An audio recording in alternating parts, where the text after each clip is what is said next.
시편 32편 1절과 2절입니다.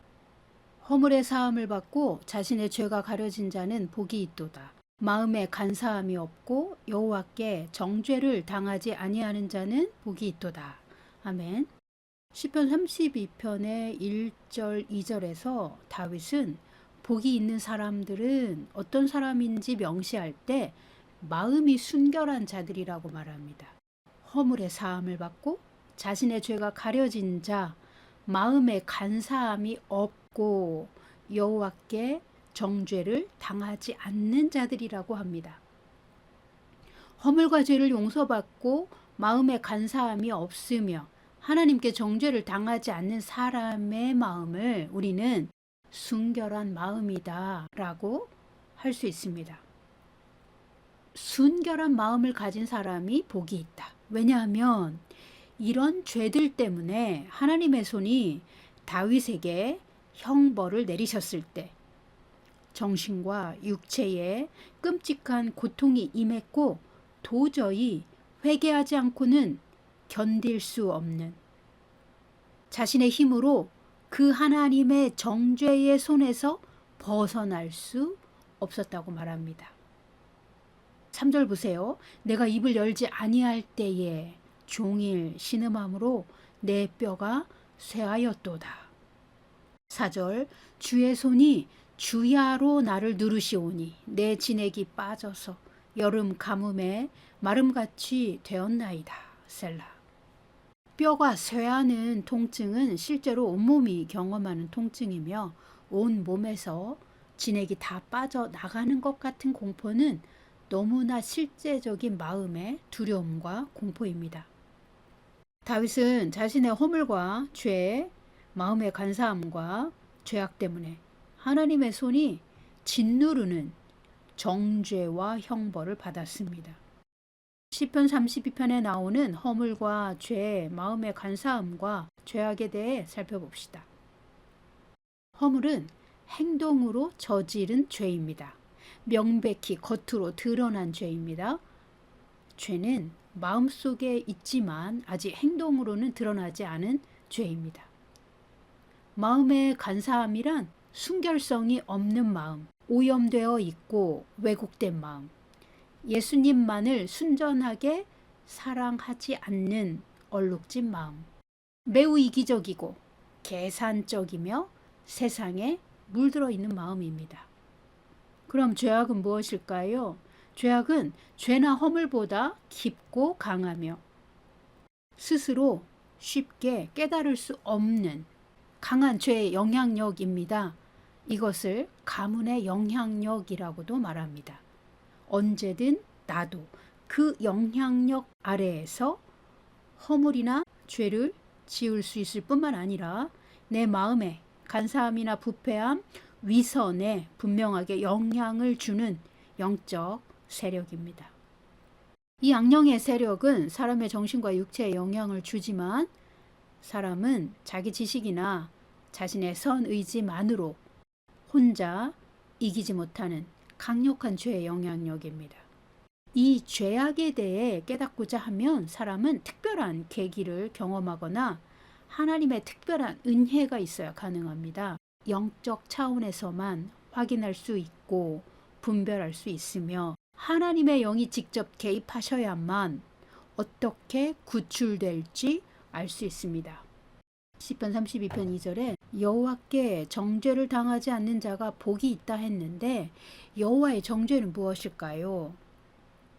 3절과 4절에 나오는 대로 신음하며 뼈가 통증을 느끼는 고통이 있고 몸의 모든 진액이 빠져나가는 것 같은 정신과 육체의 고통을 느낄 때 이것은 하나님의 손이 내게 형벌을 주신다고 느낍니다. 하나님이 나에게 회개하도록 촉구하시는 형벌이라는 것을 자각할 수 있고 인정할 수밖에 없는 하나님의 특별한 역사입니다.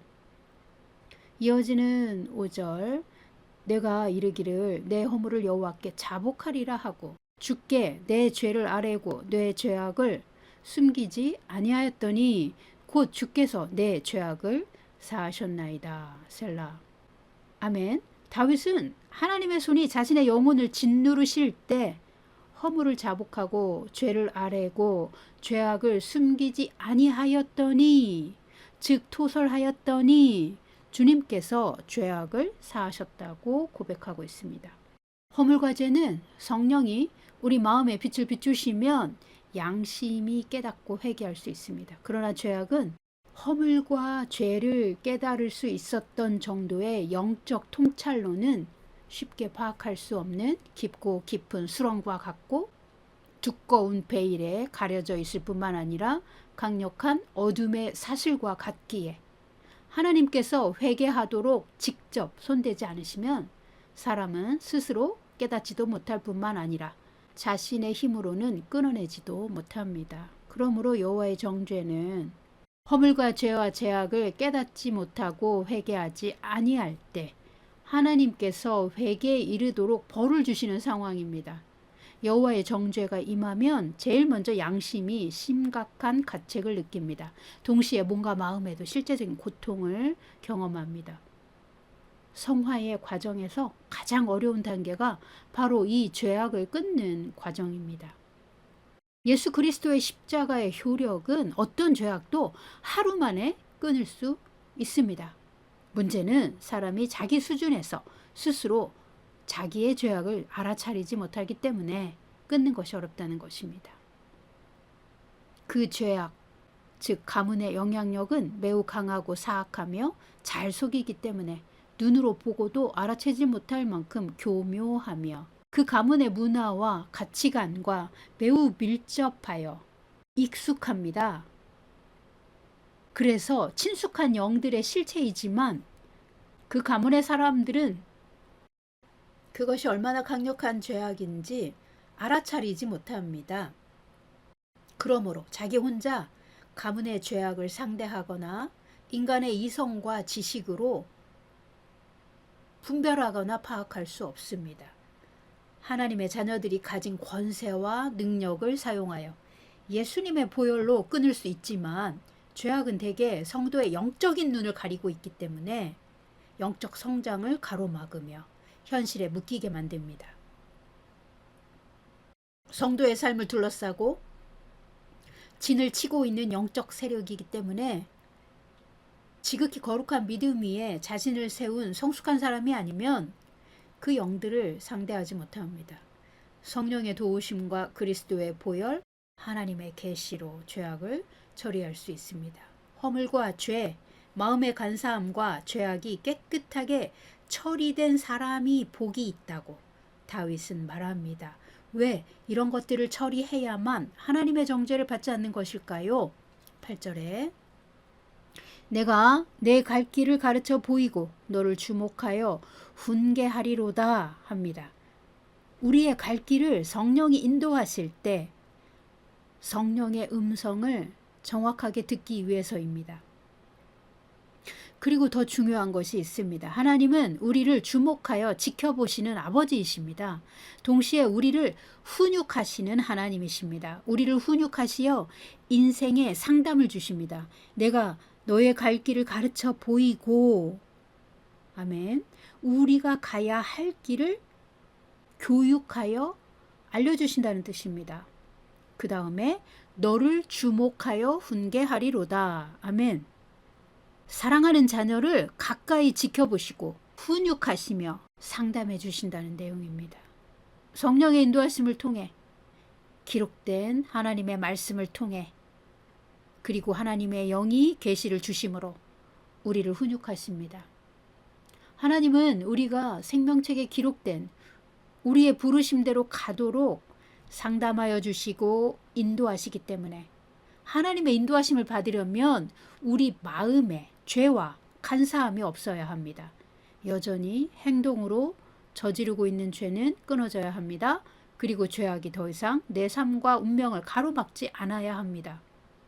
이런 것들은 하나님과 나의 관계를 중간에서 가로막는 죄의 담이기 때문입니다. 이것들을 처리받지 않고는 하나님의 음성을 온전하게 듣지 못합니다.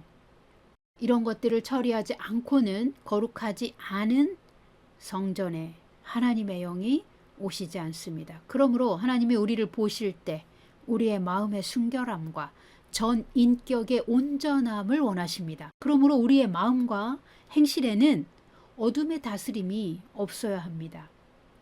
그런데 우리 마음에 죄와 허물과 간사함이 여전히 존재하고 죄악을 처리하지 않았다면 하나님이 보실 때 우리의 혼은 순결하지 못한 상태입니다. 영은 거듭났을지라도, 영은 그리스도의 생명을 가졌을지라도, 영은 거룩할지라도 우리의 혼에는 하나님의 말씀이 열매를 맺을 옥토가 없는 상태인 것입니다. 열매 맺는 신앙으로 성숙하게 자라날 수 없는 상태인 것입니다. 하나님은 분명히 내가 너를 주목하여 훈계하리로다 하십니다. 너의 마음과 삶을 지켜보며 내가 나의 영으로 너를 가르치고 훈육하겠다라는 말씀이십니다. 하나님께서 우리의 생명책대로 우리의 삶과 부르심을 계획하셨는데 우리의 마음이 그 하나님의 뜻을 듣고 순종하며 그 좁은 길을 걷고자 하는 온전한 마음이 없다면 우리는 하나님의 인도하심을 깨닫지 못합니다. 하나님의 영이 우리 영에 주시는 계시를 받지 못합니다. 하나님이 나를 주목하여 지켜보시고 나를 훈육하시게 하려면 내 마음의 성전을 주님께 내어드려야 합니다. 나의 자아의 통치권을 예수님께 드려야 합니다. 그리하여 하나님의 영이 우리를 훈육하시어 우리 마음의 죄와 간사함을 처리받으며 죄악도 끊을 수 있는 영적인 힘을 주시는 것입니다. 허물과 죄와 마음의 간사함 그리고 죄악을 처리해야만 하나님과 영적인 소통에 방해물이 없어지고 정결하고 거룩한 성전이 된 우리 마음에 하나님의 영이 임하실 수 있습니다. 하나님의 영은 생명책에 기록된 나의 운명과 부르심대로 나를 인도하시며 우리의 영이 주님의 음성을 듣고 따라갈 수 있습니다. 우리의 마음은 말씀과 기도와 성령의 역사 없이는 하나님의 우리 삶을 인도하시는 표지판과 방향성과 목적지를 알아차리지 못합니다. 우리 마음이 정결하게 준비되었을 때 성령의 인도하심을 명확하게 분별할 수 있습니다. 슬기로운 다섯 처녀들의 준비한 기름은요, 성령의 계시와 하나님의 말씀을 영으로 깨달은 자들이 자기 내면 깊은 곳을 살펴 허물과 죄, 마음의 간사함과 죄악을 다룸받고 회개하여 용서받음으로 매일 새롭게 되는 삶의 기나긴 여정을 통해 하나님으로부터 부어진 기름을 준비한 것입니다. 즉 하나님의 영에 매일 순종하는 교회는 성화의 여정을 가며 좁은 길을 갑니다. 좁은 길을 가는 사람들에게만 하나님의 특별한 기름 부음이 임합니다. 슬기로운 다섯 처녀들은 주님의 훈육을 개인적으로 받을 수 있는 성숙한 제자들입니다. 주님과 내가 독대하여 가르치심과 인도하심을 받을 수 없다면 어떻게 기름병에 기름이 부어지겠습니까? 기름병에 기름을 따로 저장해 둔다는 것은요, 말씀과 성령으로 자기 마음밭을 기경하여 주님의 훈육을 받아들여 열매 맺는 삶을 사는 것을 말합니다. 여러분의 마음밭이 기경되셔야 합니다. 주님의 훈육을 받으셔야 합니다. 우리의 마음밭이 기경되고 주님의 훈육을 받는 과정이 주님과 우리의 친밀한 기름을 쌓는 과정입니다. 주님은 성숙하지 않은 자들을 책망하시거나 훈육을 주시지 않습니다. 영적으로 깨어있고 예수님께 순종하는 성숙한 사람에게만 훈육을 주십니다. 하나님의 훈육을 순종으로 받아들여 새 사람을 입는 사람에게 하나님이 부어주시는 기름이 바로 슬기로운 처녀들에게 부어주시는 친밀함의 기름입니다. 예수님이 마지막 때에 일어날 일들을 비유로 전하시면서 열처녀 이야기도 나옵니다. 예수님은 자신의 신부인 교회를 처녀들이라고 비유하셨고 그 중에 미련한 자들과 슬기로운 자들 두 부류가 있다고 말씀하신 겁니다. 슬기로운 자들의 특징은 등잔만 들고 있는 것이 아니라 별도의 기름병에 충분한 기름을 보관하고 있다는 것입니다. 이스라엘 문화에서 약혼한 처녀는 결혼을 위해 혼수를 준비할 때 고가의 향유를 준비하기도 합니다. 신혼 첫날에 그 향유 옥합을 깨뜨려서 거룩하고 아름다운 결혼의 연합을 축복하는 것입니다. 우리의 영은 예수님의 영과 만나고 접촉할 때 기름 부음 받은 그리스도로부터 기름 부음을 받습니다. 예수님과 친밀한 사람들은 자기 병에 기름을 저장합니다. 아가서의 술람미가 왕을 찾아 헤매면서 겪는 모든 시련과 고난 속에서 그 친밀함의 기름이 생성됩니다. 주님을 향한 열정과 찾고 찾는 고난의 여정에서 육신적이고 세상적인 옛사람의 옷이 벗겨지고 그리스도로부터 부어지는 진정한 사랑의 기름이 솟아납니다. 예수님의 혼인잔치에 들어가는 슬기로운 5 처녀들은 마지막 때의 환란을 통과하는 교회입니다. 이미 정화된 순결한 영혼들은 환란에서 피하는 것만 아니라 순식간에 들림을 받습니다. 이들은 이미 풀무불과 같은 시험과 훈련을 통과하여 그 마음이 매우 순결하며 강하고 흔들림이 없는 지극히 거룩한 믿음 위에 자기 영혼을 세운 자들입니다. 예수님이 하나님 나라의 복음을 전파하시고 사람들을 가르치시고 병을 고치시며 귀신을 쫓아내셨던 그때로부터 지금까지 예수님의 천국 복음을 이해하지 못하고 받아들이지 않았던 종교인들이 있었습니다. 예수님을 메시아로 인정하지 않았던 그들은 예수님의 사역을 시기하고 마침내 예수님을 죽이기로 모의하여 합의하고 십자가에 죽였습니다. 그때와 같이 지금도 종교적인 사람들은 성화를 믿지 않습니다. 성령의 역사를 받아들이지 않습니다. 육신적인 사람들은 자기의 속사람을 진리의 말씀과 성령의 능력으로 강화하지 않습니다. 육신적인 사람들도 종교적인 사람들 못지않게 예수님으로부터 멀리 떨어져 있는데 이들은 예수님의 가르침을 듣더라도 그곳에 풀어지는 영광의 부스러기들, 즉 빵과 물고기를 배불리 먹었던 체험 그 자체를 쫓는 것입니다. 오늘 본문 시편 32편에서 하나님의 훈육을 받는 사람은 어떻게 자기 죄와 허물과 마음의 간사함과 죄악을 처리하는지 나옵니다. 사랑하는 성도 여러분, 마음을 순결하게 재련하셔야 환난을 통과할 수 있습니다. 환난을 통과하면 영원한 나라에 들어갑니다. 이 땅에서 훈련받고 성장한 그 모습이 영원한 나라에서 성도의 지위가 됩니다. 지상에서의 삶은 길어봐야 100년 정도이지만 영원한 나라는 수천 년 그 이상 영원입니다. 이 땅에서 우리는 마음밭을 기경하여 하나님의 말씀이 우리 마음에 풍성하게 열매 맺도록 훈련하는 것입니다. 우리가 열매를 많이 맺으면 영광스러운 신부의 예복을 입고 혼인잔치에 들어갈 수 있습니다. 혼인잔치에 들어가는 슬기로운 처녀들은 기름병에 기름을 저장해 둔 교회입니다. 이 기름은 하나님과의 만남을 통해 부어진 실제적인 능력입니다. 하나님께 순종하는 능력, 자기 십자가를 지는 능력, 주 예수님의 명령대로 살 수 있는 능력, 고난을 통과하는 믿음, 주 예수님과 연합한 신부로서 온전히 자기 삶을 예수님께 드리는 매우 거룩한 삶을 사는 능력입니다. 오랜 기간, 매일 지속적이고 점진적으로 믿음의 여정을 순종하며 주 예수님과 동행한 삶에서 하나님이 부어주신 기름이 모아진 것입니다. 주님과 개인적으로 내적인 친밀감을 누려야 기름병에 기름을 받는 것이지 외적인 화려함이나 특별한 활동, 세상적인 성공, 종교적인 행위를 통해서 기름병에 기름이 채워지는 것은 아닙니다. 하나님의 말씀과 성령의 능력과 보혈의 능력으로 우리의 마음은 깨끗하게 됩니다.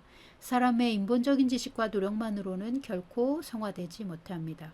성화는 열매 맺는 것이며 열매는 예수님의 풍성한 생명을 하늘로부터 받는 것입니다. 초자연적이고 영적인 열매입니다. 마지막 때 예수님 다시 오실 때까지 죄와 허물과 마음의 간사함과 위선, 죄악을 깨끗하게 씻김받고 환난을 통과할 수 있도록 지극히 거룩한 믿음 위에 영적 정체성을 세우는 성도와 교회는 슬기로운 처녀들처럼 혼인잔치에 기름병을 들고 들어갈 것입니다.